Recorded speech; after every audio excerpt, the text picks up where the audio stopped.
Dears, എല്ലാവർക്കും ദിജോസ് വേൾഡിൻ്റെ പുതിയൊരു വീഡിയോയിലേക്ക് സ്വാഗതം.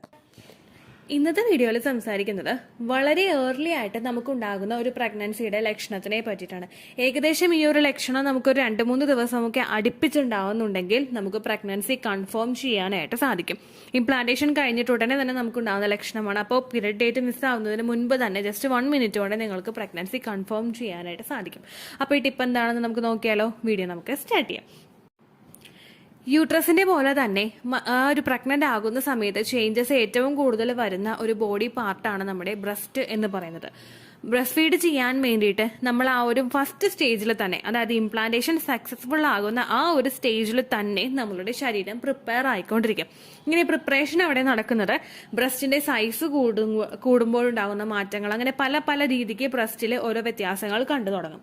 ഇവിടെ ബ്രസ്റ്റിൽ ഉണ്ടാകുന്ന ഒരു സുപ്രധാനമായിട്ടുള്ള മാറ്റം, ബ്രസ്റ്റിൽ നമുക്കൊരു മരവിപ്പ് പോലെ അനുഭവപ്പെടുക. ഈ മരവിപ്പ് അല്ലെങ്കിൽ ഒന്ന് കുത്തുന്നത് പോലെ നമുക്ക് വേദന അനുഭവപ്പെടുക, അതല്ലെങ്കിൽ നമുക്ക് ഇങ്ങനെ തുടിക്കുന്നത് പോലെയുള്ള വേദന ബ്രസ്റ്റിൽ അനുഭവപ്പെടുക. ഏറ്റവും കൂടുതൽ നിങ്ങൾ ഈ ഒരു സെൻസേഷനൊക്കെ കേട്ടിട്ടുണ്ടാവുന്നത് നമ്മുടെ യൂട്രസിന്റെ ഭാഗത്ത്, നമ്മുടെ ലോവർ അബ്ഡമൻ ഭാഗത്തൊക്കെ ആയിരിക്കും നിങ്ങൾ ഏറ്റവും കൂടുതൽ ഈ ഒരു ലക്ഷണം ഞാൻ പറഞ്ഞ് കേട്ടിട്ടുണ്ടാവുന്നത് അല്ലേ.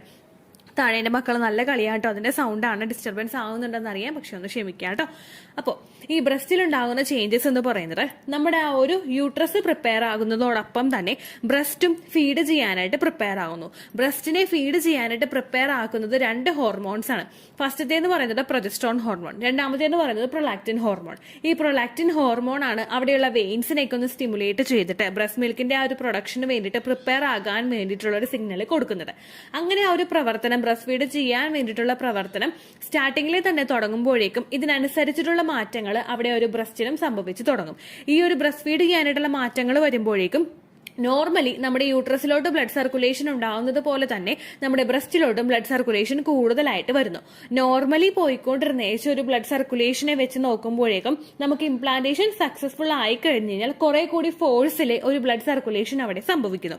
ഇങ്ങനെ ഫോഴ്സിൽ ബ്ലഡ് സർക്കുലേഷൻ ഉണ്ടാകുമ്പോഴേക്കും നമ്മുടെ ഞരമ്പുകളും അതിനനുസരിച്ചിട്ട് വികസിക്കേണ്ടതായിട്ട് വരുന്നു. ഈ ഒരു വികാസം, ചെറിയ രീതിക്കുള്ള ഒരു വികാസം ആ ഒരു ഭാഗത്തൊക്കെ ഉണ്ടാവുമ്പോഴേക്കും നമുക്ക് ഒരു മരവിപ്പ് അല്ലെങ്കിൽ ഒരു തരിപ്പ് പോലെയുള്ള ഒരു അവസ്ഥ ആ ഒരു ഭാഗത്ത് ഫീൽ ചെയ്യുന്നു. ഈ തരിപ്പ് എന്നുള്ള ഒരു സെൻസേഷൻ നമുക്ക് ഏറ്റവും കൂടുതൽ ഉണ്ടാകുന്നത് ഇപ്പൊ നമ്മൾ ജസ്റ്റ് ഒന്ന് ഇരുന്നിട്ട് കുറെ നേരം നമ്മൾ ഒരു പൊസിഷനിൽ തന്നെ ഇരുന്നിട്ട് നമ്മൾ ജസ്റ്റ് ഒന്ന് എഴുന്നേൽക്കുമ്പോഴേക്കും ഒരു മരവിപ്പ് അല്ലെങ്കിൽ ഒരു തരിപ്പ് നമുക്ക് ഒരു കാലിൽ അനുഭവപ്പെടുന്നില്ലേ? ആ ഒരു സെൻസേഷൻ തന്നെയായിരിക്കും നമുക്ക് ആ ഒരു ബ്രസ്റ്റിലും അനുഭവപ്പെടുന്നത്. കാരണം തൊട്ട് നോക്കുമ്പോഴേക്കും ഒരു വേദനയല്ല ആ ഒരു സെൻസേഷൻ നമുക്ക് കൊണ്ടുവന്ന് തരുന്നത്, എന്തോ ഒരു മരവിച്ച പോലുള്ള ഒരു അവസ്ഥ അവിടെ ഉണ്ടല്ലോ എന്നുള്ളൊരു ഫീലിംഗ് നമുക്ക് ഉണ്ടാകും. ബ്രസ്റ്റ് ഇപ്പൊ തൊട്ട് നോക്കുമ്പോഴാണെങ്കിലും ഒരു മരവിച്ച പോലെയുള്ള ഒരു അവസ്ഥ നമുക്കുണ്ടാകും. ഒരിക്കലും നമുക്ക് ആ ഒരു അതിനൊരു വേദനയായിട്ടോ ഒരു കല്ലപ്പായിട്ടോ നമുക്ക് പറയാനായിട്ട് സാധിക്കില്ല. ആ ഒരു ഭാഗത്തെ ഗ്രന്ഥികളൊക്കെ ഒന്ന് വികസിക്കുന്നതിന്റെ ഭാഗമായിട്ടാണ് ഏറ്റവും കൂടുതൽ ഒരു സ്ത്രീക്ക് ഇത്തരത്തിലുള്ള വ്യത്യാസങ്ങൾ കണ്ടുവരുന്നത്. പ്രൊലാക്റ്റിൻ ഹോർമോൺ നോർമൽ ആയിട്ടുള്ള ലെവലിൽ പോകുന്ന സ്ത്രീകൾക്ക് എളുപ്പത്തിൽ ഈ ഒരു ലക്ഷണം ഉണ്ടായിക്കഴിഞ്ഞാൽ തിരിച്ചറിയാനായിട്ട് സാധിക്കും. എന്നാൽ നേരെ മറിച്ച് നിങ്ങളുടെ ശരീരത്തിൽ പ്രൊലാക്റ്റിൻ ഹോർമോണിന്റെ അളവ് കൂടുതലാണെങ്കിൽ നിങ്ങൾക്ക് ഈ ഒരു ലക്ഷണത്തെ തിരിച്ചറിയാനായിട്ട് സാധിക്കില്ല.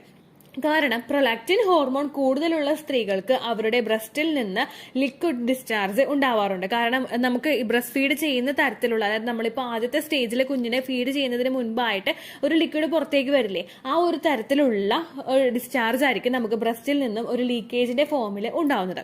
അങ്ങനെയുള്ള പ്രൊലാക്റ്റിൻ ഹോർമോൺ കൂടിയവർക്ക് ഈ ഒരു ലക്ഷണം തിരിച്ചറിയാനായിട്ട് സാധിക്കില്ല. ചിലർക്ക് പ്രൊലാക്റ്റിൻ ഹോർമോൺ ശരീരത്തിൽ കൂടുതലായിരിക്കും. അതുപോലെ തന്നെ അത് അറിയാതെ ഓവുലേഷൻ നടക്കാൻ വേണ്ടിയിട്ട് മെഡിസിൻസും പ്രൊജസ്ട്രോൺ മെഡിസിനും എടുക്കും. അങ്ങനെ ഇത് രണ്ടും കൂടി ഒരുമിച്ച് വരുമ്പോഴേക്കും ഈ ലക്ഷണം നിങ്ങൾ പ്രഗ്നന്റ് അല്ലെങ്കിലും നിങ്ങൾക്ക് ഉണ്ടാകാം. എന്നാൽ നേരെ മറിച്ച് പ്രൊലാക്റ്റിൻ ഹോർമോണിന്റെ അളവ് കുറവാണ്, പ്രൊജസ്ട്രോണിന്റെ മെഡിസിൻ ആണെങ്കിലും എടുക്കുന്നുണ്ടെങ്കിലും അത്രയും വ്യത്യാസം നമുക്ക് ആ ഒരു സമയത്ത് കണ്ടുവരില്ല. അപ്പോൾ ഏകദേശം ഒരു ഇംപ്ലാന്റേഷൻ നടന്നിട്ടുള്ള ഒരു സമയം മുതൽ തന്നെ നിങ്ങൾക്ക് ഈ ഒരു ലക്ഷണം തിരിച്ചറിയാനായിട്ട് സാധിക്കും. ഇംപ്ലാന്റേഷൻ നടക്കുന്നത് ഓവുലേഷൻ കഴിഞ്ഞിട്ട് 6 to 12 ഡേയ്സിനകത്താണ്.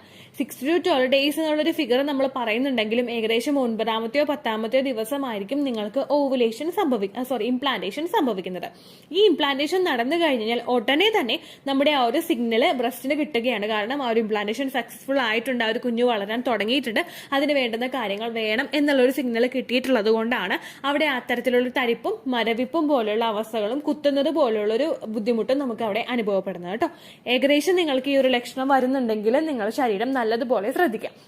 ഇത് മാത്രമല്ല, ഒരുപാട് മാറ്റങ്ങൾ പ്രഗ്നന്റ് ആകുന്ന ഒരു സമയത്ത് സ്ത്രീക്ക് ബ്രസ്റ്റിന് സംഭവിക്കും.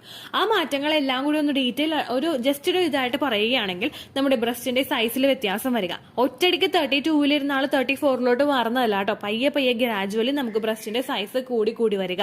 അതുപോലെ ബ്രസ്റ്റിന്റെ ആ ഒരു തൊടുമ്പോൾ നമുക്ക് വേദന അനുഭവപ്പെടുക, മരവിപ്പ് പോലെയുള്ള ബുദ്ധിമുട്ട്, ഞാൻ തുടക്കത്തിലെ പറഞ്ഞ പോലെ മരവിപ്പ് പോലെയുള്ള ബുദ്ധിമുട്ടുകൾ ഉണ്ടാവുക, നിപ്പിളിന് ചുറ്റുമുള്ള ഏരിയാസ് ബ്രൗൺ കളറിൽ നിന്നും ബ്ലാക്ക് കളറിലോട്ട് മാറുക. ഇത് ഏറ്റവും കൂടുതൽ നമുക്ക് വിസിബിൾ ആയിട്ടുള്ള ഒരു പ്രഗ്നൻസി ലക്ഷണമാണ് ബ്രൗണിൽ നിന്ന് ബ്ലാക്കിലോട്ട് ആവുക.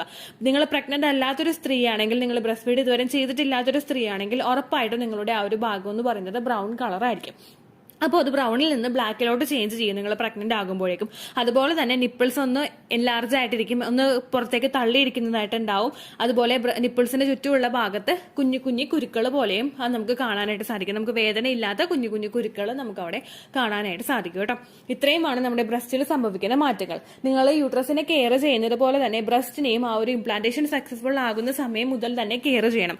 നമ്മൾ ഓയിൽ ഇട്ടിട്ടോ, നമ്മൾ കുളിക്കുന്ന ഓയിൽ ഏതാണോ, അല്ലെങ്കിൽ നമുക്ക് ഏതെങ്കിലും നിങ്ങൾക്ക് സ്കിൻ ഫ്രണ്ട്ലി ആയിട്ടുള്ള എന്തെങ്കിലും ക്രീംസ് നിങ്ങൾ യൂസ് ചെയ്യുന്നുണ്ടെങ്കിൽ അത് ഉപയോഗിച്ചിട്ട് നിങ്ങളൊന്ന് മസാജ് ചെയ്ത് കൊടുക്കുന്നത് നല്ലതാണ്. നിങ്ങൾ പ്രഗ്നന്റ് ആണ് എന്ന് തോന്നുകയാണെങ്കിൽ, പ്രഗ്നൻസി നിങ്ങൾ കൺഫേം ചെയ്യുകയാണെങ്കിൽ, പ്രഗ്നൻസിയുടെ ആദ്യത്തെ ആ ഒരു മാസം മുതൽ തന്നെ നിങ്ങൾ നിപ്പിള് എണ്ണ ഇട്ടിട്ട് മുൻപോട്ടേക്ക് വലിക്കുക. എണ്ണയിട്ട് നമ്മൾ ആ ഭാഗം നല്ലതുപോലെ ഒന്ന് മസാജ് ചെയ്തിട്ട് മുൻപോട്ടേക്ക് നിങ്ങൾ ഇങ്ങനെ വലിച്ചു കൊടുത്തിട്ടില്ല എങ്കിൽ നിങ്ങൾ ഡെലിവറി കഴിയുമ്പോഴേക്കും നിപ്പിള് ഉള്ളിലോട്ട് പോകും. ഇങ്ങനെ പോയി കഴിഞ്ഞാൽ കുഞ്ഞിനെ സക്ക് ചെയ്യാൻ പറ്റാതെ ആകും. എൻ്റെ ഒരു ഫ്രണ്ടിന് ഇങ്ങനെ ഉണ്ടായിരുന്നു. ലാസ്റ്റ് സിസ്റ്റേഴ്സ് സിറിഞ്ചിന്റെ സാധനം, ആ ഒരു ഇഞ്ചക്ഷൻ ചെയ്യുന്ന ആ ഒരു നീഡിൽ മാറ്റിയിട്ട് ആ സിറിഞ്ച് എടുത്തിട്ട് ഉള്ളിലോട്ട് ഇങ്ങനെ എടുത്ത് മീൻസ് മേത്ത് ഒട്ടിച്ച് വെച്ചിട്ട് പുറത്തേക്ക് ഇഞ്ചക്ഷന്റെ ആ ഒരു സാധനം വെച്ചിട്ട് പുറത്തേക്ക് വലിക്കേണ്ടി വന്നിട്ടുണ്ടായിരുന്നു. അങ്ങനെയുള്ള സിറ്റുവേഷനും ഉള്ളവരുണ്ട്. അപ്പൊ അതുകൊണ്ട് നിങ്ങൾ ആ ഒരു രീതിക്കും ബ്രസ്റ്റ് നല്ലതുപോലെ കെയർ ചെയ്യുക. ഇല്ലെങ്കിൽ നിങ്ങൾ ബ്രസ്റ്റ് മസാജ് ചെയ്ത് കൊടുത്തിട്ടില്ല എങ്കിൽ ബ്രസ്റ്റിന് ചുറ്റുമുള്ള ഭാഗത്ത് സ്ട്രെച്ച് മാർക്സ് വരാനായിട്ടുള്ള സാധ്യതകളുണ്ട് കേട്ടോ. അപ്പോൾ ബ്രസ്റ്റ് നന്നായിട്ട് കെയർ ചെയ്യുക. ഇത്രയേ ഉള്ളൂ വീഡിയോ. യൂസ്ഫുൾ ആയി കാണുമെന്ന് വിശ്വസിക്കുന്നു. യൂസ്ഫുൾ ആവുന്നുണ്ടെങ്കിൽ ലൈക്ക് ചെയ്യുക, ഫ്രണ്ട്സിനൊക്കെ ഷെയർ ചെയ്ത് കൊടുക്കുക കേട്ടോ.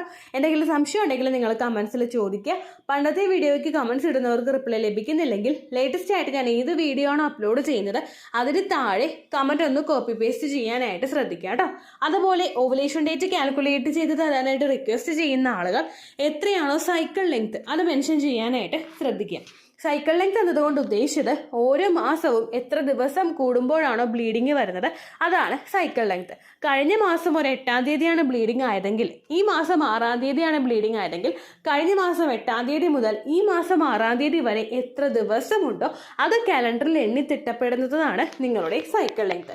സൈക്കിൾ ലെങ്ത് നമ്മൾ കൃത്യമായിട്ട് കാൽക്കുലേറ്റ് ചെയ്യുകയാണെങ്കിൽ ഓവുലേഷൻ ഡേറ്റ് എളുപ്പത്തിൽ കണ്ടുപിടിക്കാൻ വേണ്ടിയിട്ട് ഒരുപാട് ആപ്ലിക്കേഷൻസും ഒരുപാട് ഓൺലൈൻ ആയിട്ടുള്ള വെബ്സൈറ്റുകളും ഇന്ന് നമുക്ക് അവൈലബിൾ ആണ്. പ്ലേ സ്റ്റോറിൽ പോയിട്ട് ഓൺലൈൻ ഓവുലേഷൻ ട്രാക്കർ എന്ന് ടൈപ്പ് ചെയ്ത് കഴിഞ്ഞാൽ നിങ്ങൾക്ക് അതുമായിട്ട് ബന്ധപ്പെട്ടിട്ടുള്ള ആപ്ലിക്കേഷൻസ് കിട്ടും. അത് പറ്റുന്നില്ല എങ്കിൽ ഗൂഗിളിൽ പോയിട്ട് ഓൺലൈൻ ഓവുലേഷൻ കാൽക്കുലേറ്റർ എന്ന് ടൈപ്പ് ചെയ്ത് കഴിഞ്ഞാൽ അതുമായിട്ട് ബന്ധപ്പെട്ടിട്ടുള്ള വെബ്സൈറ്റുകൾ നിങ്ങൾക്ക് കിട്ടും.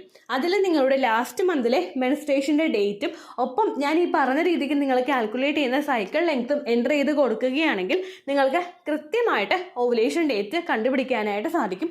ഫെർട്ടൈൽ ടൈം പീരീഡും നിങ്ങൾക്ക് കിട്ടും. അതായത് എത്ര ദിവസം മുതൽ കോൺടാക്ട് ചെയ്ത് തുടങ്ങിക്കഴിഞ്ഞാൽ നിങ്ങൾ പ്രഗ്നൻ്റ് ആകും എന്നുള്ളൊരു ഡേറ്റും നിങ്ങൾക്ക് പ്രോപ്പറായിട്ട് കിട്ടും കേട്ടോ. ഇത് കാൽക്കുലേറ്റ് ചെയ്യുന്ന സമയത്ത്, സൈക്കിൾ ലെങ്ത് കാൽക്കുലേറ്റ് ചെയ്യുന്ന സമയത്ത് നിങ്ങളുടെ ആ ഒരു കലണ്ടറിൽ നോക്കി തന്നെ നിങ്ങൾ കാൽക്കുലേറ്റ് ചെയ്യുക. പല മാസങ്ങളിലും 30-31 ദിവസമുണ്ട്. അതുകൊണ്ടാണ് അങ്ങനെ പറഞ്ഞത്. ഒപ്പം നിങ്ങൾക്ക് ബ്ലീഡിങ് തുടങ്ങിയ ദിവസത്തിന് വേണം നിങ്ങൾ ഡേ 1 ആയിട്ട് എടുക്കാൻ വേണ്ടിയിട്ട്. സ്പോട്ടിങ് തുടങ്ങിയ ദിവസത്തിനെ, അതായത് ചെറുതായിട്ട് ഡിസ്ചാർജ് പോയി തുടങ്ങിയ ദിവസത്തിനെ നിങ്ങൾ കൺസിഡർ ചെയ്യേണ്ട ആവശ്യം ഇല്ല കേട്ടോ. അപ്പോൾ ഇത്രയേ ഉള്ളൂ വീഡിയോ.